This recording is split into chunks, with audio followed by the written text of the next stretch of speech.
itself is fairly interesting from both a publishing and a poetry writing point of view.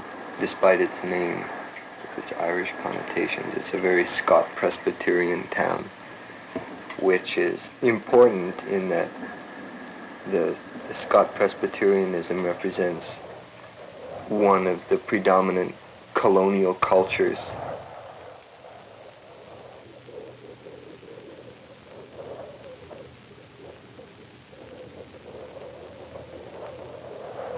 Even today, you tell someone from the town, asks you, what do you do? And you say, you're a poet. And they say, well, yes, that's very nice, but what do you really do? And the do is in the sense of work. What is your work? What do you do with your time? How do you make your money?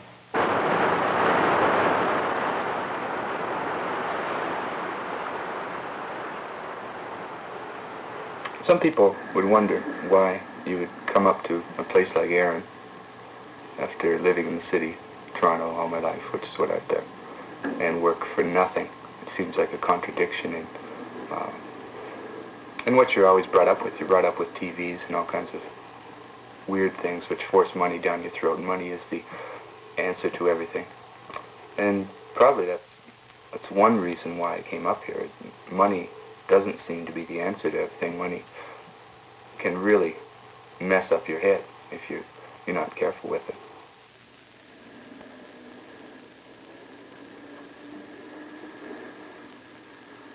So I come up here and make no money for a long time. It just seems satisfying. Like I was confronted at the beginning with a coal pile in the back room, and Tim said, you want to fix that into a room, you can live here and work here for room and board. And it just seemed it appeals to me because it's hard physical labor. There's something about hard physical labor.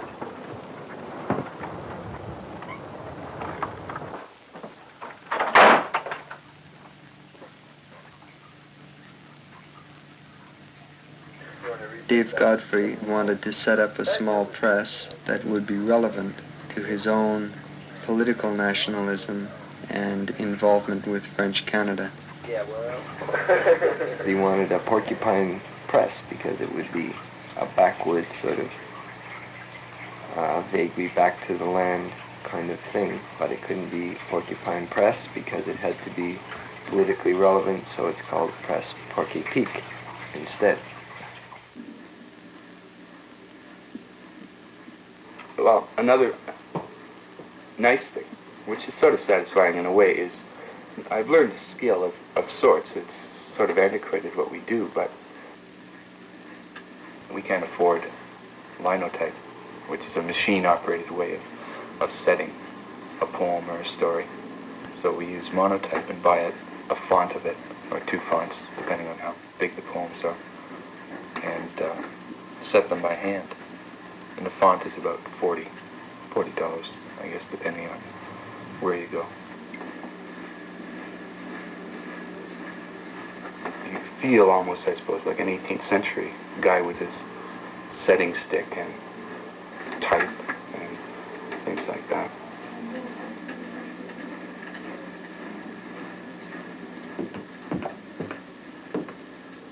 And then we draw the proofs from him. It's laborious and boring to an extent. Except you have the satisfaction of seeing higher quality work than you could get for paying for it.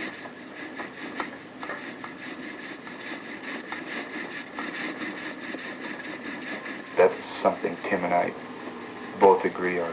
One of the things we agree on anyway, is that if you could possibly do it, do the work yourself, spend a lot of time, work hard, and get the results, and save the money. It seems to me to us, that's about the only way you can get a small press to operate.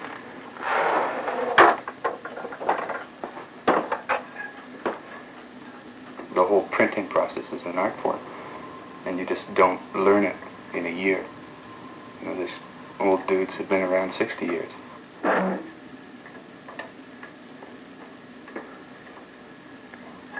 There's other things you can do with typesetting. You can mess around with the type a bit, and you don't have to go outside. That's another thing which we want to do, is keep the whole shop self-contained, and that way we can do it using hand setting and doing things by ourselves.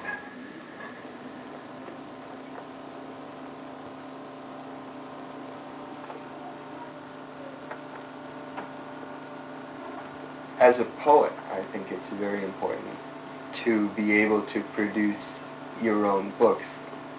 From my point of view, to put out a book of poetry, which I wrote, but which I had absolutely no design or printing control over, would be tantamount to if I was, say, a painter, and did a painting where I left out all the color and let some bureaucrat fill in all the colors for me. It just strikes me as totally ridiculous.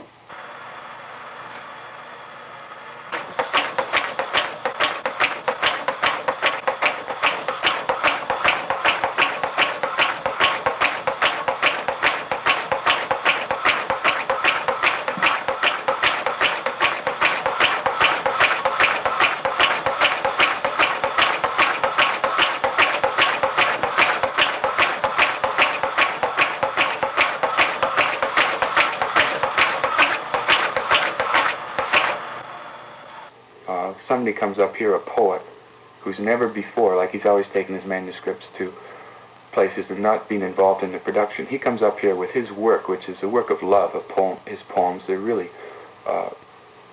good. And then you can show him another dimension to his poetry, which he hasn't thought of before, and that of producing his own poems, of the production itself, the book as an extension of his poems. And I don't know, maybe I'm wrong, but I get the feeling that people like Eli Mandel really, enjoy that. Enjoy seeing the different side, seeing their book in production.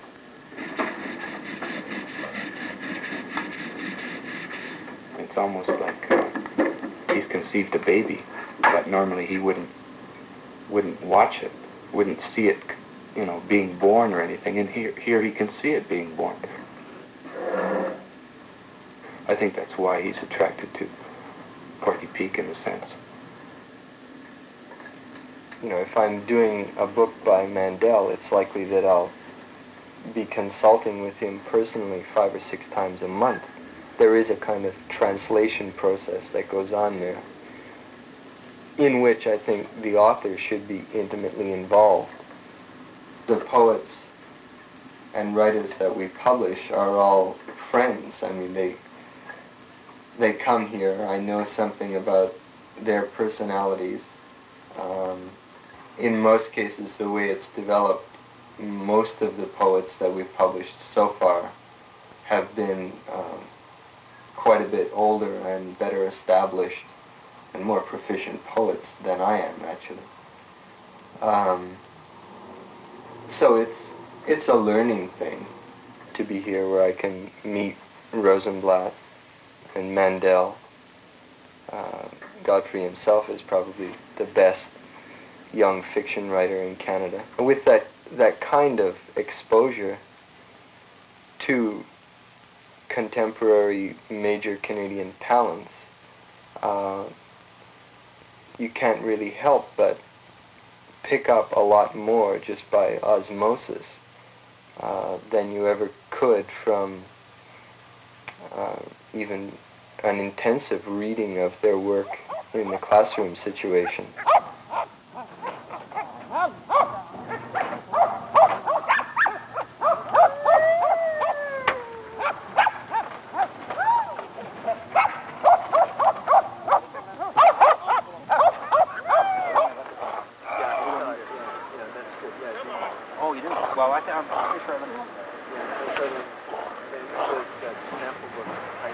If your aspirations are to be a writer, then what better place to be than a place which is part of the birth of, not birth, but the growth of literature in Canada.